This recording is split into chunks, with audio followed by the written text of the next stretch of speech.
He said, but if anything happens to me, it's not suicide. You know, I know that he did not commit suicide. There's no way. He loved life too much. He loved his family too much. He loved his brothers too much to put them through what they're going through right now. Shocking news out of Boeing as yet another whistleblower has turned up dead under mysterious circumstances. In recent years, the aerospace giant has been plagued by scandal after scandal, from fatal crashes of their 737 MAX planes to serious quality control issues in their factories. Brave whistleblowers have come forward to expose the truth, but now some of them are paying the ultimate price. In this video, we'll dive into the dark, seedy underbelly of Boeing and examine the suspicious deaths of those who dared to speak out. What exactly did these whistleblowers know? And how far will Boeing go to keep their secrets under wraps?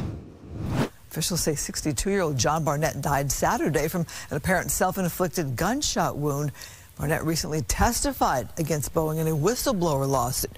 The Boeing whistleblower saga continues. The troubling saga surrounding embattled aircraft manufacturer Boeing has taken another dark turn. Just 2 months after whistleblower John Barnett was found dead from an apparent self-inflicted gunshot wound, a second Boeing whistleblower has died under mysterious circumstances. Joshua Dean, a former quality auditor at Boeing supplier Spirit AeroSystems, passed away suddenly on Tuesday, May 2nd, from a fast-growing infection at the age of just 45. Dean had been a vocal critic of Spirit AeroSystems, accusing the Boeing supplier of ignoring critical production defects on 737 MAX aircraft, which have faced intense scrutiny following 2 fatal crashes in 2018 and 2019 that killed 346 people. He alleged that raising concerns about improperly drilled holes on fuselages led to him being fired in April 2023 in an act of blatant retaliation. I think they were sending out a message to anybody else, Dean told NPR after his termination. If you are too loud, we will silence you. The retaliation John faced was something he endured constantly. He wasn't trying to hurt Boeing, he was trying to save Boeing. He saw this coming, and he said at some point, you know, this is all going to come down on Boeing. Questions swirl around whistleblower deaths.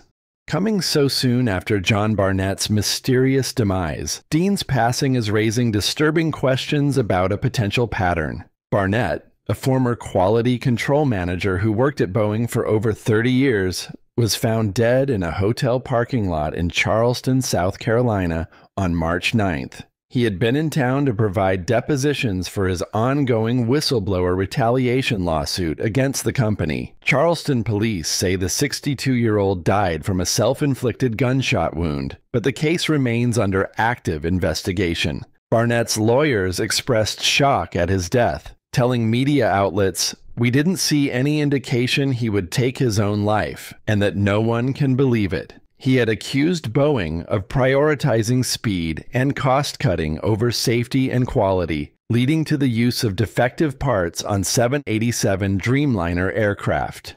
Now, with a second prominent Boeing whistleblower dead in the span of 2 months, speculation is swirling that something more sinister may be at play. The back-to-back deaths are fueling theories online, with many questioning the official narratives and alleging the possibility of foul play to silence those speaking out. While there is currently no concrete evidence of a conspiracy, the timing and circumstances surrounding the deaths are undeniably eyebrow-raising. Both Barnett and Dean were thorns in Boeing's side, accusing the company of serious safety lapses and quality control failures, and both ended up dead under questionable circumstances while in the midst of taking on the powerful corporation. When asked if he agreed with the growing speculation linking his clients' deaths, attorney Brian Knowles, who represented both men, said he would like to see the evidence from investigating authorities. He added that what society does not need is people in fear to speak up. The implication is clear. Whistleblowers need protection, not retaliation that could cost them their lives. Again, I raised concerns internally. I was sidelined. I was told to shut up. I received physical threats. My boss said I would have killed someone who said what you said. Boeing faces congressional scrutiny. As the troubling questions mount, Boeing now finds itself in the hot seat on Capitol Hill. The embattled plane maker was subjected to blistering back-to-back Senate hearings last week, examining the company's safety culture and alleged manufacturing problems. On Wednesday, April 17, 2024, members of the Senate Commerce Committee heard explosive testimony from a panel of experts that uncovered serious flaws in how Boeing handles safety issues. There was a very real fear of payback and retribution if you held your ground, MIT aeronautics lecturer Javier de Luis told senators, describing the experience of Boeing employees who tried to raise concerns. That same day, the Senate Subcommittee on Investigations and Oversight hosted a separate hearing featuring testimony from Boeing engineer Sam Salpour. In a stunning revelation, Salpour alleged that workers at a Boeing factory are taking manufacturing shortcuts and using excessive force to join together fuselage sections on 787 Dreamliner aircraft. Those improper techniques, Salpour warned, could significantly compromise the structural integrity of the plane's innovative carbon composite frames, potentially leading to devastating in-flight breakups. Salpour said he reached that conclusion after analyzing Boeing's own engineering data on the 787 program. When he tried to sound the alarm, his qualms were allegedly brushed aside. He claims a manager asked him if he was in or out and essentially told him to shut up. The whistleblower also described witnessing factory workers at another Boeing plant jumping on sections of 777 fuselages to force improperly aligned pieces to fit together. Boeing officials have strenuously denied all of Salpour's eye-popping accusations. There was no accountability. Not a single person from Boeing went to jail. The blistering Senate hearings stress the immense political pressure now bearing down on Boeing and federal regulators. With each new allegation and revelation, anger on Capitol Hill has reached a boiling point. Democrats and Republicans alike expressed outrage and dismay at the iconic American company. Even the Federal Aviation Administration, which is supposed to oversee and regulate plane manufacturers, came under withering criticism. The FAA needs to be a regulator. They need to do their job. Former Boeing and FAA engineer Joe Jacobson testified, "That's the missing piece right now." If we see something that requires us to cease production or pull something down, we'll do that. Boeing pushes back. Facing blistering condemnation from all sides, Boeing is now aggressively pushing back against the latest allegations raised by whistleblower Sam Salpour. The company vehemently denies that any of its manufacturing processes could jeopardize the safety of 787 Dreamliner aircraft. In a detailed media briefing on Monday, April 15th, 2024, two top Boeing engineering executives painstakingly walked through how fuselage panels are fitted together on the 787 assembly line. They argued that the groundbreaking carbon composite material used to construct the plane is virtually impervious to the structural weaknesses and metal fatigue that can plague traditional aluminum airframes. The company claims an internal investigation, which involved interviewing over a dozen witnesses, found no evidence to substantiate Salpour's account. Boeing says its own rigorous testing, simulating a whopping 165,000 flights, has shown zero signs of fatigue or cracking in the 787's composite structure. Engineers also pointed to real-world data from the Dreamliner fleet, noting that hundreds of the planes have undergone intensive inspections after 6 and 12 years of service without any indications of structural problems developing.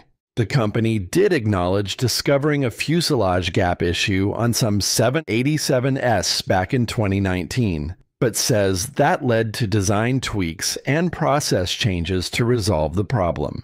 They claim that 99% of the time, the final space between fuselage panels is no thicker than a human hair.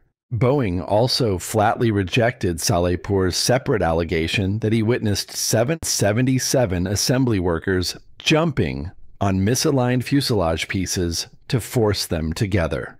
The company maintains that both programs adhere to its exacting engineering and quality standards. Still, the detailed technical rebuttals are unlikely to quell the growing storm of controversy surrounding the 787 Dreamliner and Boeing's safety culture writ large. The new allegations come on top of a slew of other troubling issues with the aircraft, from battery fires to unapproved parts to pressure bulkhead flaws. Even if Boeing is technically correct that the composite fuselage isn't at risk, the perception that whistleblower complaints are being disregarded is hugely damaging.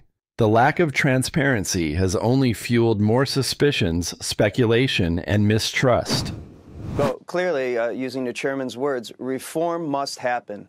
The system failed everyone. A watershed moment for reform? As the pressure reaches a crescendo, Boeing CEO Dave Calhoun has pledged sweeping reforms to overhaul the aerospace giant's tattered safety culture and battered reputation.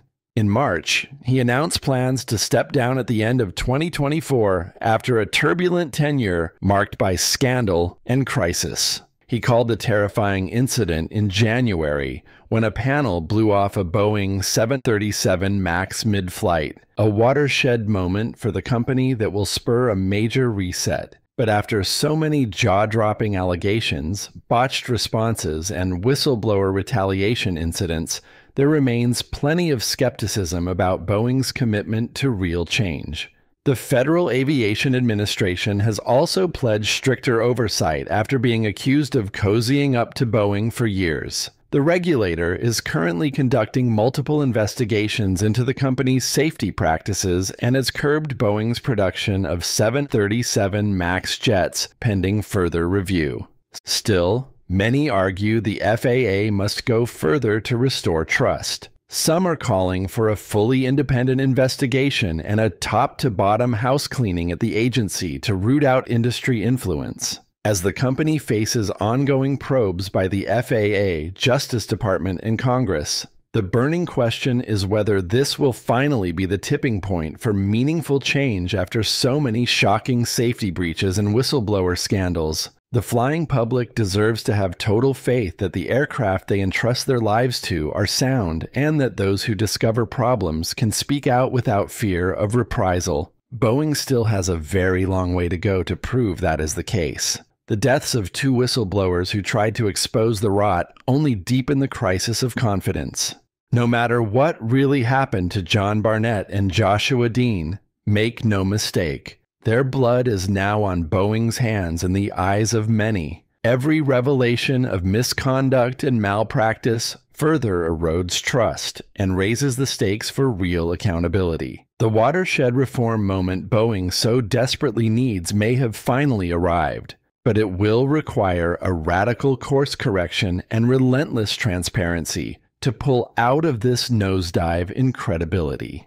Honoring the legacy of the lost whistleblowers demands nothing less than an all-out commitment to safety and truth over profits and PR spin. The whole world is watching to see if Boeing can finally rise to meet that bar.